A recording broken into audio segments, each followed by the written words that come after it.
You've probably seen them before, those creepy little crawlers hiding in the dark corners of your home. But what if I told you cockroaches are not just disgusting? They're dangerous. Researchers at North Carolina State University have discovered something shocking. Homes with more cockroaches don't just have more bugs, they have more toxins in the air we breathe. Cockroaches carry bacteria inside their guts, and when they poop or shed their skins, they release tiny fragments called endotoxins. These toxins mix with dust and float through the air, spreading across your home, onto your food, furniture, and even into your lungs. Breathing in this air can trigger asthma, allergies, and other breathing problems, especially in children.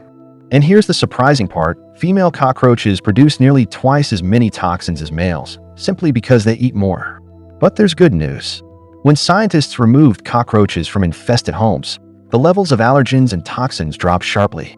The air became cleaner, and families could breathe easier again. So the next time you see a cockroach, remember, it's not just a pest. It's a walking factory of allergens and bacteria. Keeping your home clean and pest-free doesn't just make it look better, it makes it healthier.